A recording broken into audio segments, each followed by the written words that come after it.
Geltzeiler's on the Toyota of Hollywood hotline. Shop hundreds of Toyotas indoors in one of America's largest showrooms at Toyota of Hollywood on 441 between Hollywood and Sheridan. Brian Geltzeiler, longtime friend of the program. He can be heard every week on Sirius XM NBA Radio. One of our favorite guys to talk basketball with. You can follow him on Twitter at bgeltzNBA, and he is with us now. Hello, Geltzeiler. Hello, Hoch. How we doing, buddy? I'm all right. I mean, I watched the video of some of the Nuggets parade today. A little jealous, but I'll start here. The Heat got one game from them. Other than that, though, the Nuggets, they kind of seem to just be a better team. Do you think there was a single team in the East that could have beaten Denver in the finals this season? I think that the Celtics and or the Bucks could have given them a little bit of a better run just because they match up better. And that's no disrespect to the Heat. I want to say this to you, to Solana, to all the Heat fans out there. Be proud of your team. What a wildly successful season. What an incredible run. What a historic run. A group that was greater than the sum of its parts, that was able to be the better team in 3 consecutive playoff series. And I know you doubted me on the Knicks with this, but I will still hold to this. But especially in the Milwaukee and the Boston series, where the other team has significantly more talent. And they were able to beat these teams. And in the case of Milwaukee, beat them good because they played more together. They trusted each other more. They just were way more connected on both ends of the floor. There was a work ethic, a desire, just the way they supported one another and played hard for one another and shared the basketball. It was a beautiful thing to watch. And so I think as hard as it is to get, close to the top of the mountain and then not quite get there, be proud of this Heat team. They did a fantastic job and had an amazing and incredibly successful season. Yeah, I would say all of Heat Nation is proud. The way that you say it, though, and again, I take issue with New York being a better team, but let's go with your. I did not say better. I said more talented. More talented. Let's go with that theory that Milwaukee was more talented and New York and Boston. Does that mean, because now we have to start looking at next season, does that mean on paper they're not a championship team, which I don't think anyone would argue with, but when you get that close, when you go 5 games in the NBA Finals, do you essentially run it back with what you have, or do you go out and try to get Bradley Beal or Dame Lillard, and maybe it does cost you draft picks and Tyler Herro and Duncan Robinson and guys who were big parts of the season, and Tyler Herro not so much the postseason, but what would be your play going into next season? Well, the nature of a run like this becomes a massive blessing for the Miami Heat. I follow where I'm going here, Hoch. All right? They made this run in the absence of Tyler Herro, without him. Tyler Herro is a very, very marketable player out there. Teams would love to have Tyler Herro. Love to have him. My point being, why wouldn't you right now go shop Tyler Herro to see what's out there and see if maybe Herro and picks could put you in a Beal sweepstakes? If Herro and Vincent, I know Vince is a free agent, but Herro and Jovic and picks could put you in a Damian Lillard sweepstakes. You would, and you do, because here's the thing, you just said it. You're not a championship team. You're damn close. You're one piece away with the way that you played and the way guys improved in front of your eyes and showed that they could compete on the big stage. And obviously we know Jimmy Butler. And listen, let's get this out there right now. Jimmy Butler played the last 3 series, 2.5 series on a bad ankle. And it definitely kept him from having the explosion around the basket that he normally does. But I thought that Bam Adebayo, who so many Heat fans do nothing but complain about his offense, I thought Bam really grew over the course of these playoffs as an offensive player. Caleb Martin showed you who he can be. Duncan Robinson was excellent, played so well. Gabe Vincent was a guy all of a sudden can go get his own shot and hit contested 2s off the dribble. Like you have all these pieces kind of came together. You're one piece away. If Herro can fish and some picks can fish you that piece, go get it now. Butler's not getting any younger, and the window's only going to close to Butler as the lead dog. The time is now. And you have this gift of knowing you can do it without Herro. The rebuttal to that, though, would be, well, what if Tyler Herro's that guy and you already have him? Here's my issue there. So whose minutes is he taking? Well, he's getting his back. Well, it's got to take him from somebody. It's not about getting his back. Somebody else took his minutes. I don't know. Is Gabe Vincent going to be on the team? Well, you have to see if you make a deal. Here's my point. Martin took his minutes. Robinson took his minutes. Robinson took the majority of his minutes. Okay? You cannot have Robinson and Herro on the floor together in playoff games for long periods of time. I say it all the time, anywhere. On my show, your show, you cannot. The two of them are not strong enough defensively to be able to withstand that. And I say that and acknowledging that Duncan Robinson has improved defensively and has become a decent zone defender, but he's not a good man defender. And Herro's just a poor defender across the board. So what I'm essentially saying is that Tyler Herro is not that guy. He's not that guy. Because he's going to take minutes away from Duncan Robinson. So it's almost like whatever improvement Herro is going to give you is going to be somewhat marginal because of how well Robinson played. You want to get somebody else out there, and if Herro can fish that for you. And I'm not bagging on Tyler Herro. He's a really, really good player. He's a fantastic offensive player. But my point being is that you just saw what you could do without him. Now see if you can turn around. Because if you go get a Lillard is a better player than him, Beal is a better player than him. We can keep going on guys they can trade for. Zach LaVine's a better player than him. Those are the types of guys that are available that are better players than him. Then you use him to go get one of them. Geltzy, you say Lillard is available. You threw him in there with the available list of players. I know Bradley Beal is interesting because he has that no trade clause. He can kind of dictate what his future holds. Lillard's the interesting one because we never really know if he wants to stay, if he wants to go, what Portland is going to do. Do you actually think, 2-3 weeks time, Lillard will be available for a trade? I think Lillard's going to be available for a trade in a couple of days. I think Lillard's going to be available for a trade Monday. That's my opinion. I don't say that on any intel, but so here's how I look at it. That number 3 pick is not going to move the needle with making the Blazers better right now. And the guys that run the show there, Joe Cronin, Mike Schmitz, they're smart. They understand that you could have a springboard. You can use a Lillard trade as a launching pad for a rebuild with significant pieces already in place, with Anthony Simons under contract and in place. Shaedon Sharp showed what he could do last year.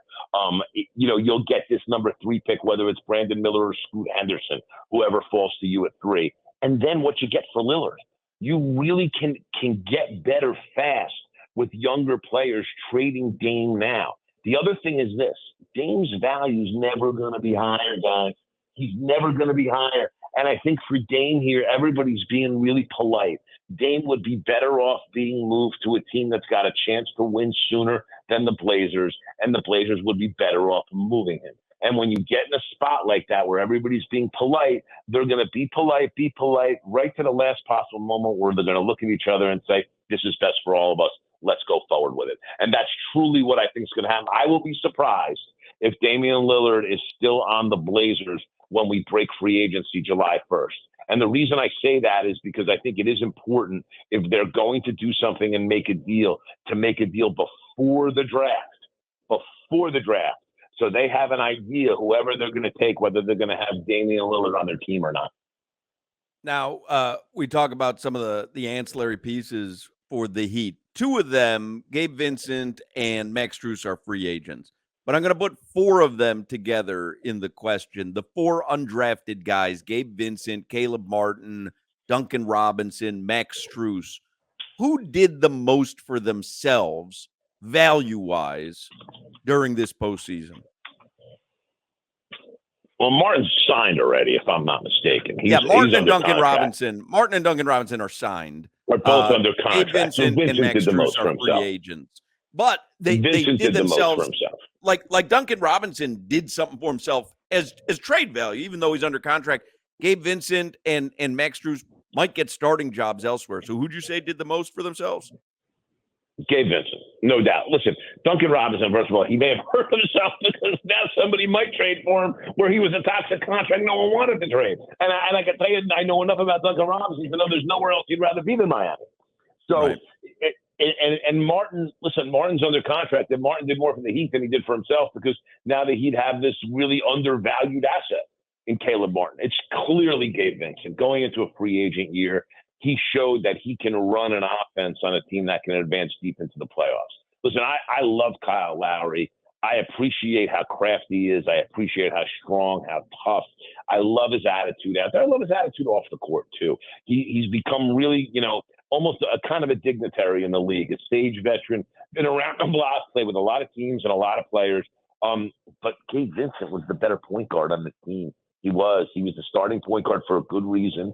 And so Vincent showed he can go into the right situation and run an offense for you and get his own shot and guards really well. Like, Gabe Vincent's going to get paid pretty well by somebody. The question for Vincent is that he's got to ask himself is, do I go out and take the most money I can get from a team that may not be as good, or do I decide I want to take a little less because this whole playing deep into the playoffs thing is kind of fun, and I'd like to see if I can do it more.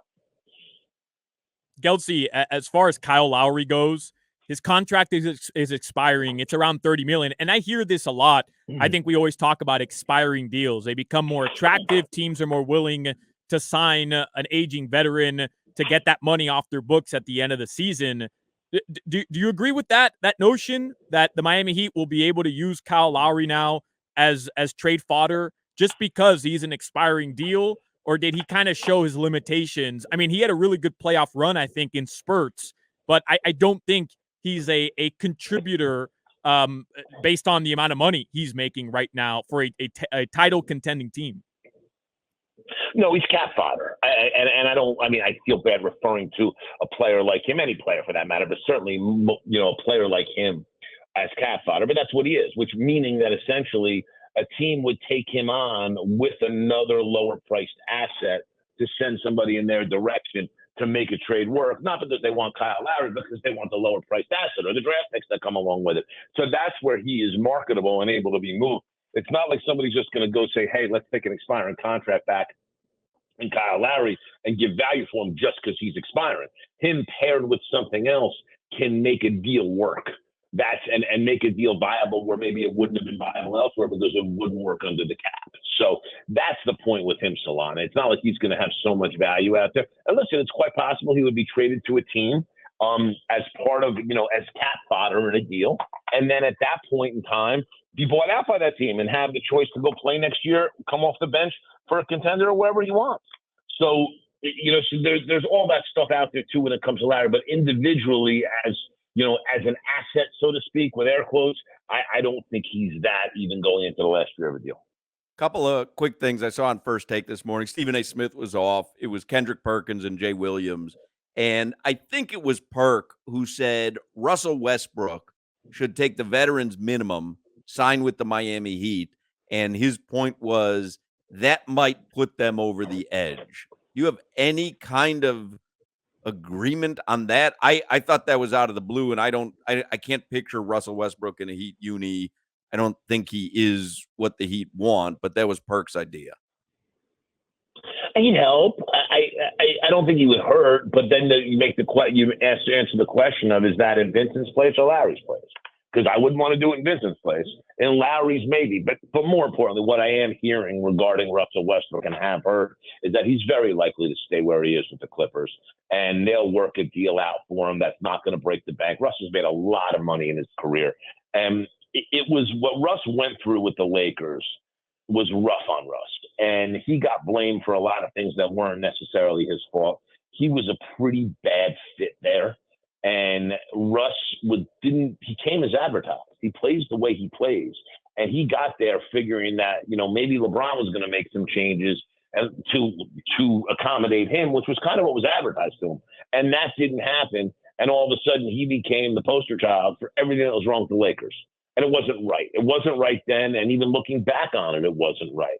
He went to the Clippers, and granted, they had a lot of injuries. There's a lot of load management that goes on there. But because there's a lot of load management that goes on there, he doesn't load manage. So he's a guy that you can count on. And for the Clippers, that has a lot of value. And I think on both sides, I think the Clippers need Russ, and I think Russ needs the Clippers. So I'd be surprised if he was anywhere but the Los Angeles Clippers next year. Sticking with the Clippers, though, Geltzy, I mean, is there any part of you that thinks they might blow that up? I mean, Paul George, Kawhi Leonard can't play on the court together, it seems, because they're always injured. And I don't know, it just seems like they kind of reached their ceiling at this point because of all those injuries. I have read some I wouldn't say reports, but some people kind of thinking that the Clippers could look elsewhere, maybe trade one of those guys. My guess would be Paul George over Kawhi Leonard. Yeah, that's coming from people that want Paul George on their team. The Clippers aren't breaking this thing up. Okay, and it hasn't been good. It's the injuries have been made it really, really brutal. But what are you going to do? You're going to break these guys up and start to break this team up. And in 2 years, you're going into a brand new building that Steve Ballmer's spending $1 gazillion on building with more toilets than any other building for any sports venue in the world. I mean, Ballmer's spending all this money on that. They're not blowing this thing up and breaking it up. He'll pay whatever luxury tax he has to. The dude doesn't care. It's worth $100 billion. Like it's a vanity. It was a vanity purchase for him in the first place. It's a fun thing for him. He loves having this team. He wants the team to be good, and he wants the building to be exciting. How's it going to be exciting if he turns around and trades one or both of these guys? He's not going to do it. I mean, I know people say, hey, it hasn't worked. You should look at a different approach. I don't think they're going to do that. I think they're going to bring Westbrook back. I think you'll see Leonard and George back there. I think that Leonard will be load managing like he normally does. They'll try to win as many regular season games as they can. They may move some of these other pieces around. You could see a Norm Powell potentially be dealt. I know teams are hot on Terrence Mann. They love Terrence Mann, and he signed to a very reasonable contract. So, you may see something like that to upgrade in a spot or two. Lawrence Frank's very creative and very bright, and he'll be able to work this out in whatever way that he can. They're going to be over the second apron, which is going to mean that they can't sign any buyout guys, which is how they got Russ. It means they're not going to be able to take an extra dime on in salary in a trade, which makes all that harder. They can't sign anybody to any exceptions.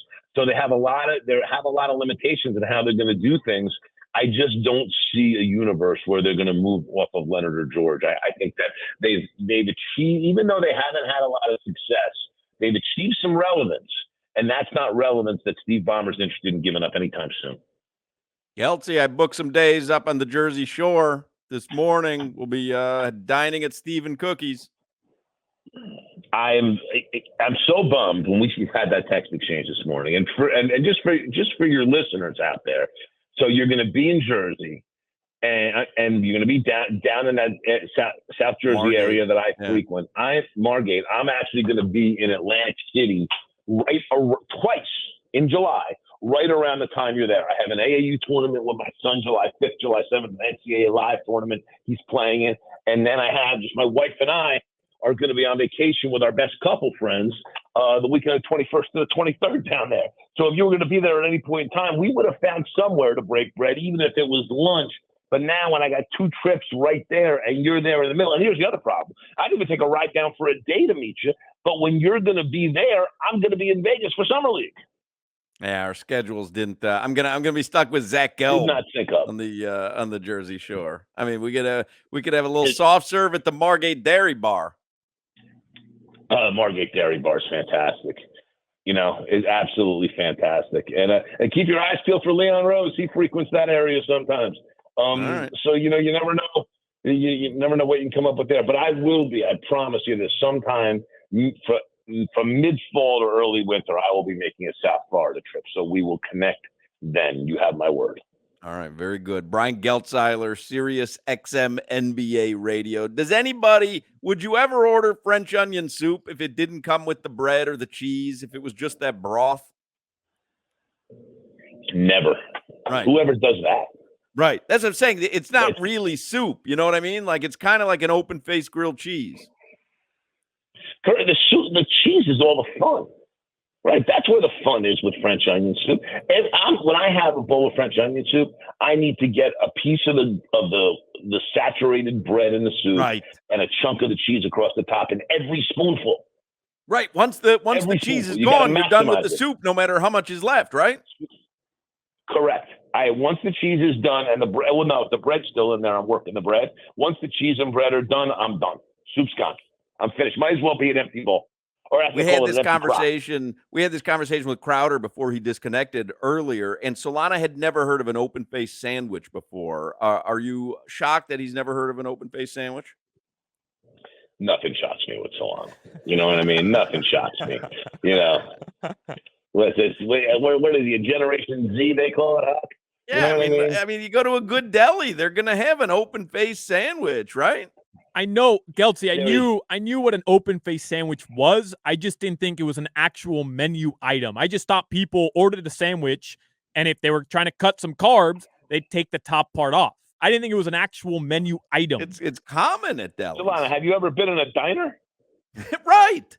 Yeah, Like Denny's. an open face turkey melt. Open-faced turkey. Yeah. The open-faced turkey is the best. The open-faced turkey, it's like Thanksgiving on a plate. I get the gravy on it. They put a little stuffing on the side, right? You got a piece of bread sitting underneath the turkey there. You know, it's a dream. Yeah, I don't get it. He doesn't. He just sounds like something lazy people do when they don't want to eat with their hands. You keep saying Just it as put if it we're on. making it up. It's such a common menu item. I don't understand that. When's the last time you went to a diner, Solana? When's the last time? I'm a frequent member of Denny's down here in Miami. Denny's is not a diner. Dennyys is not a little way. Hey, can you teach this Yeah, kid? I gotta not a pull the diner. plug on this because I mean, what am I dealing with here, Geltzy? Okay, Denny's is not a diner. We need to get this kid. You guys bring him up to New York. Let's get this kid in a diner let's show him the way it's done. I've never seen that on the IHOP menu either, Geltzy. Jeez. See you, Geltzy. Solana, we can dress you up. We can't take you anywhere. You We know, love the you. best thing I can say about you is you work with great people between Hoch and Crowder and Jack and Amy. You know, so something's going to rub off to help you, Solana. That I promise you. Right, you can tell a man by the company he keeps. There you go. He keeps good company. That I'll give him credit for that. See you, Geltzy. See you guys. Take care. There you go. Brian Geltzeiler from SiriusXM NBA Radio.